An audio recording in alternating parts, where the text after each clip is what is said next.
La máquina que ganó la guerra, de Isaac Asimov. Faltaba mucho aún para que terminara la celebración, incluso en las cámaras subterráneas de Multivac. Se palpaba en el ambiente. Por lo menos quedaba el aislamiento y el silencio. Era la primera vez en 10 años que los técnicos no circulaban apresurados por las entrañas de la computadora gigante, que las luces tenues no parpadeaban sus extraños recorridos, que el chorro de información hacia adentro y hacia afuera se había detenido.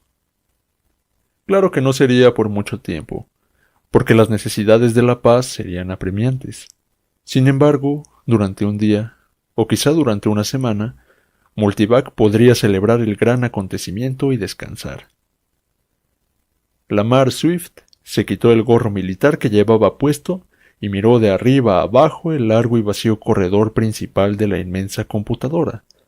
Se sentó cansado sobre uno de los taburetes giratorios de los técnicos y su uniforme, con el que nunca se había encontrado cómodo, adquirió un aspecto agobiante y arrugado. Aunque de un modo extraño lo echaré todo en falta, es difícil recordar cuando no estuvimos en guerra con Deneb. Ahora me parece antinatural estar en paz con ellos y contemplar las estrellas sin ansiedad.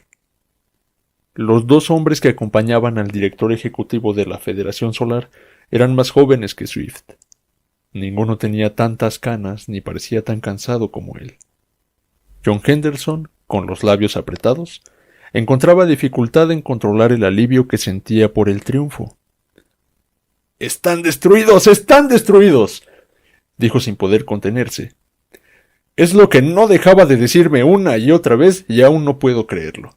Hablábamos tanto todos, hace tantísimos años, de la amenaza que se cernía sobre la Tierra, sobre sus mundos, y sobre todos los seres humanos, que todo era cierto hasta el tiempo y hasta el último detalle. Ahora estamos vivos, y son los de Deneb los destruidos y acabados. Ahora nunca más serán una amenaza. Gracias a Multivac, afirmó Swift con una mirada tranquila al imperturbable Jablonski, que durante toda la guerra había sido el intérprete jefe de aquel oráculo de la ciencia. ¿No es cierto, Max? Jablonski se encogió de hombros. Maquinalmente alargó la mano hacia un cigarrillo, pero no decidió encenderlo. Entre los millares que habían vivido en los túneles dentro de Multivac, solo él tenía permiso para fumar, pero hacia el final se había esforzado por evitar aprovecharse del privilegio. Eso es lo que dicen, comentó. Su pulgar señaló por encima del hombro derecho hacia arriba. ¿Celoso, Max? ¿Por qué claman a Multivac? ¿Porque Multivac es la gran heroína de la humanidad en esta guerra? El rostro seco de Jablonski adoptó una expresión de aparente desdén. ¿A mí qué me importa? Si eso le satisface, dejad que Multivac sea la máquina que ganó la guerra. Henderson miró a los otros dos por el rabillo del ojo. En ese breve descanso que los tres habían buscado instintivamente en el rincón tranquilo de una metrópoli enloquecida, en ese entreacto entre los peligros de la guerra y las dificultades de la paz, cuando, por un momento, todos se encontraban acabados, solamente sentía el peso de la culpa. De pronto, fue como si aquel peso fuera difícil de soportar por más tiempo. Había que desprenderse de él, junto con la guerra, pero ya. Multivac, declaró Henderson, no tiene nada que ver con la victoria. Es solamente una máquina. Sí, pero grande, replicó Swift. Entonces solamente una máquina grande, no mejor que los datos que la alimentaban. Por un momento se detuvo, impresionado él mismo por lo que acababa de decir. Jablonski le miró. Sus dedos gruesos buscaron de nuevo un cigarrillo y otra vez dieron marcha atrás. ¿Quién mejor que tú para saberlo? Le proporcionaste los datos. ¿O es que quieres quedarte con el mérito tú solo? No, contestó Henderson, furioso.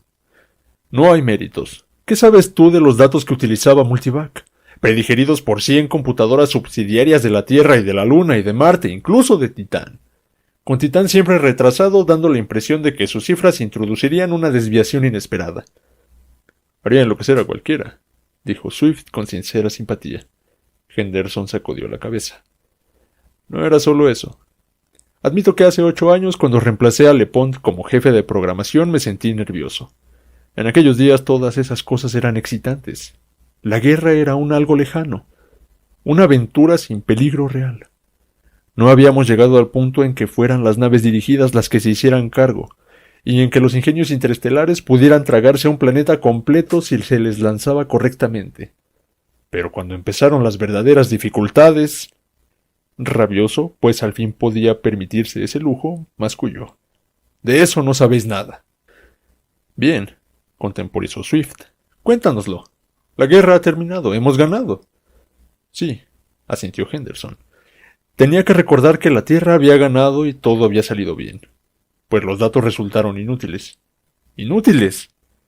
¿Quieres decir literalmente inútiles? Preguntó Jablonski. Literalmente inútiles. ¿Qué podías esperar? El problema con vosotros dos era que estabas en medio de todo. Nunca salisteis de Multivac, ni tú ni Max. El señor director no dejó nunca la mansión salvo para hacer visitas de estado donde veía exactamente lo que querían que viera. Pero yo no estaba ciego, cortó Swift, como quieres dar a entender.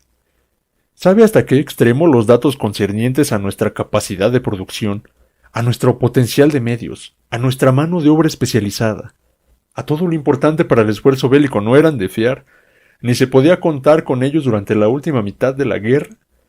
Los jefes de grupo, tanto civiles como militares, no tenían otra obsesión que proyectar su buena imagen, por decirlo así, oscureciendo lo malo y ampliando lo bueno. Fuera lo que pudieran hacer las máquinas. Los hombres que las programaban y los que interpretaban los resultados solo pensaban en su propia piel, y en los competidores que había que eliminar. No había modo de parar eso. Lo intenté y fracasé. Naturalmente, le consoló Swift. Comprendo que lo hicieras. Esta vez Jablonski decidió encender el cigarrillo. Pero yo imagino que tú proporcionaste datos a Multivac al programarlo. No nos hablaste para nada de ineficacia. ¿Cómo podía decirlo? Y si lo hubiera hecho, ¿cómo podían creerme? Preguntó Henderson desesperado. Nuestro esfuerzo de guerra estaba acoplado a Multivac. Era un arma tremenda porque los denevianos no tenían nada parecido. ¿Qué otra cosa mantenía en alto nuestra moral sino la seguridad de que Multivac predeciría y desviaría cualquier movimiento deneviano y dirigiría nuestros movimientos? Después de que nuestro ingenio espía instalado en el hiperespacio fue destruido, carecíamos de datos fiables sobre los denevianos para alimentar a Multivac, y no nos atrevimos a publicarlo. Cierto, dijo Swift. Bien, prosiguió Henderson, pero si le hubiera dicho que los datos no eran de fiar, ¿qué hubiera podido hacer si no reemplazarme y no creerme? No lo podía permitir. ¿Qué hiciste? Quiso saber Jablonski. Puesto que la guerra se ha ganado, os diré lo que hice. Corregí los datos. ¿Cómo? Preguntó Swift. Intuitivamente, supongo. Les fui dando vueltas hasta que me parecieron correctos. Al principio no me atrevía. Cambiaba un poco aquí, otro poco allí para corregir lo que eran imposibilidades obvias. Al ver que el cielo no se nos caía encima, me sentí más valiente. Al final apenas me preocupaba. Me limitaba a escribir los datos precisos a medida que se necesitaban. Incluso hice que el anexo de Multivac me preparara datos según un plan de programación privada que inventé a ese propósito. ¿Cifras al azar? Preguntó Jablonski. En absoluto. Introduje el número de desviaciones necesarias. Jablonski sonrió. Sus ojillos oscuros brillaron tras sus párpados arrugados. Por 3 veces me llegó un informe sobre utilización no autorizada del anexo, y le dejé pasar todas las veces. Si hubiera importado, le habría seguido la pista descubriéndote, John, y averiguando así lo que estabas haciendo.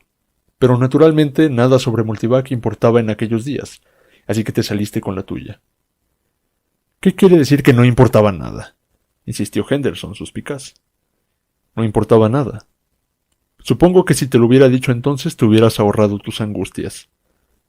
Pero también si tú te hubieras confiado a mí, me habrías ahorrado las mías. ¿Qué te hizo pensar que Multivac funcionaba bien?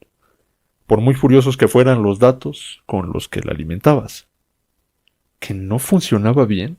Exclamó Swift. No del todo, no para fiarse. Al fin y al cabo, ¿dónde estaban mis técnicos en los últimos años de la guerra? Te lo diré. Alimentaban computadoras de 1000 diferentes aparatos especiales. Se habían ido. Tuve que arreglarme con chiquillos en los que no podía confiar y veteranos anticuados. Además, ¿creen que podía fiarme de los componentes en estado sólido que salían de criogenética en los últimos años? Criogenética no estaba mejor servido de personal que yo.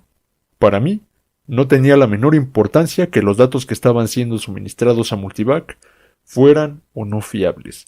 Los resultados no lo eran. Yo lo sabía. ¿Qué hiciste?, preguntó Henderson. Hice lo que tú, John. Introduje datos falsos. Ajusté las cosas de acuerdo con la intuición. Y así fue como la máquina ganó la guerra. Swift se recostó en su sillón y estiró las piernas. Vaya revelaciones. Ahora resulta que el material que se me entregaba para guiarme en mi capacidad de tomar decisiones era una interpretación humana de datos preparados por el hombre. ¿No es verdad? Eso parece, afirmó Jablonski. Ahora me doy cuenta de que obré correctamente al no confiar en ellos, declaró Swift. ¿No lo hiciste?, insistió Jablonski, que pese a lo que acababa de oír, consiguió parecer profesionalmente insultado. Me temo que no. A lo mejor Multivac me decía, ataque aquí, no ahí. Haga esto, no aquello. Espere, no actúe.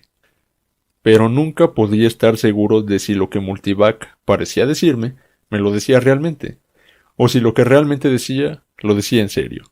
Nunca podía estar seguro. Pero el informe final estaba siempre muy claro, señor, objetó Jablonski. Quizás lo estaría para los que no tenían que tomar una decisión, no para mí.